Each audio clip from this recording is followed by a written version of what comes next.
Hai semuanya, kenalin nama aku Hilda.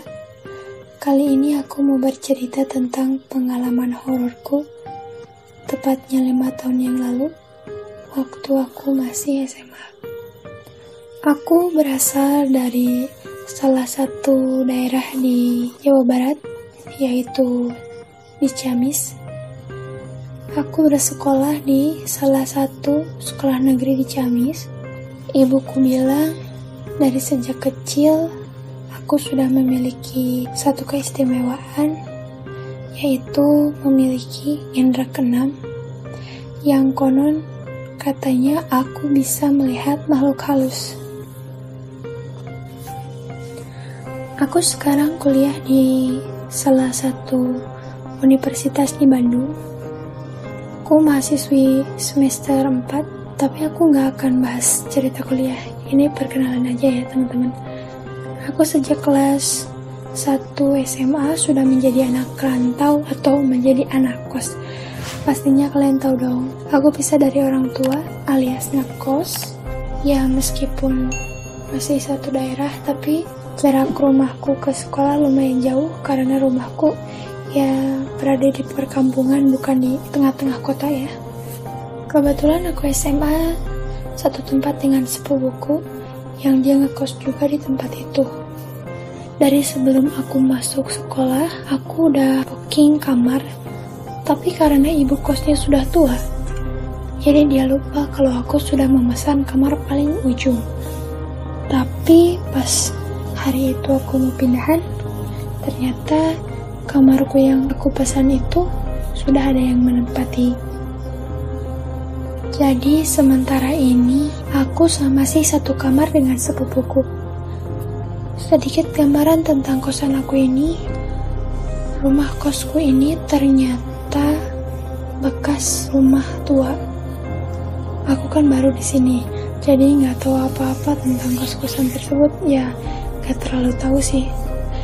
Nah, usut punya usut, aku bakal dikasih kamar yang sebelahan sama bekas gudang. Ya lumayan bagus sih, tapi karena lama gak ditempati, jadi berantakan dan ada bau-bau busuk gitu. Mungkin aroma busuk tersebut berasal dari barang-barang lama yang sudah tidak terpakai. Akhirnya aku mutusin untuk dibuatkan kamar darurat aja dekat pintu keluar. Ya karena kan gak mau terus-terusan sama sepupuku, kesian kan dia, soalnya kamarnya kan gak terlalu besar.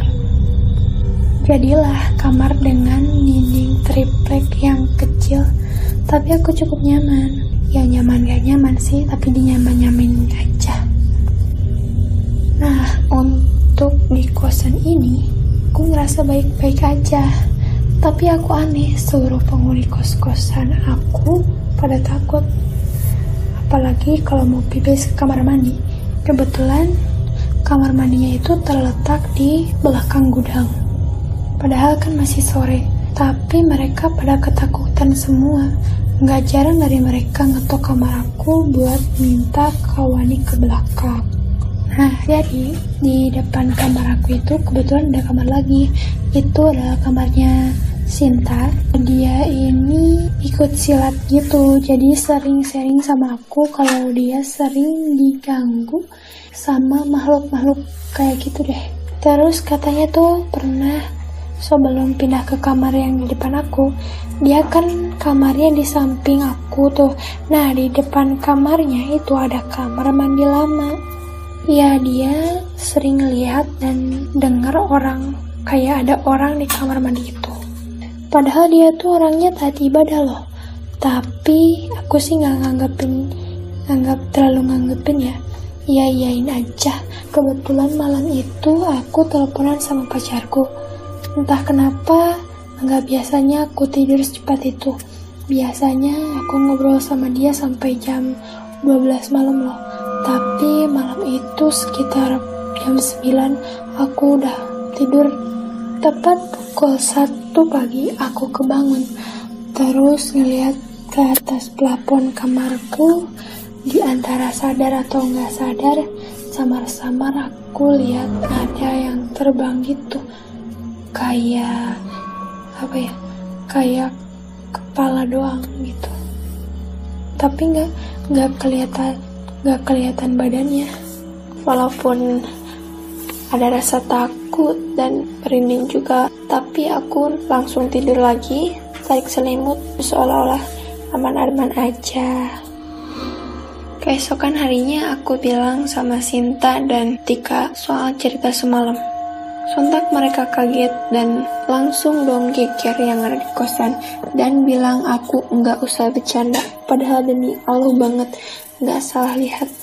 Ya alhasil mereka makin takut aja. Kemudian setelah itu aku lebih males ngeliat ke atas plafon kalau kebangun, ngeri banget. Next nih ya, temanku yang kamarnya deket kamar mandi, namanya Cika. Cerita awalnya di tengah malam. Demi Allah, aku juga shock mendengarnya. Dia berteriak di kamar. Lalu para adik-adik tingkat aku gedor-gedor kamar aku, minta kawannya ke belakang. Otomatis kan kaget, bangun tanpa ngerapin rambut, terus ke kamar Cika. Setelah kita masuk kamar Cika, dia langsung meluk kita semua. Kemudian kita ajak deh Cika ke kamarnya Eni. Kasian banget Cika tadi sambil nangis, sambil peluk bonekanya, ketakutan dan gemeteran banget badannya. Benar-benar bikin shock juga.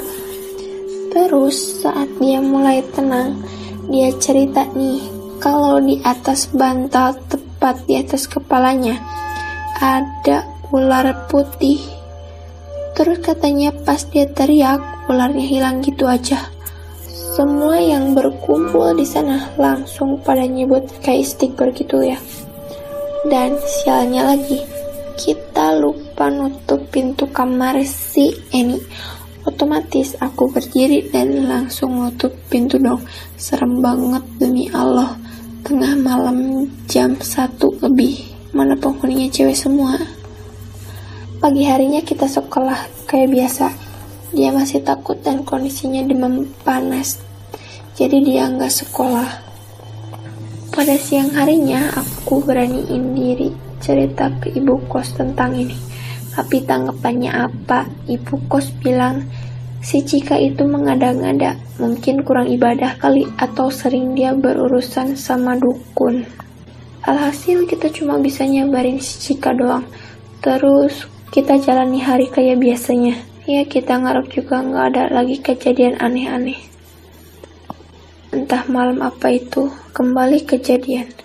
Yang kali ini bukan ular putih lagi yang ada, tapi berganti jadi ular hitam.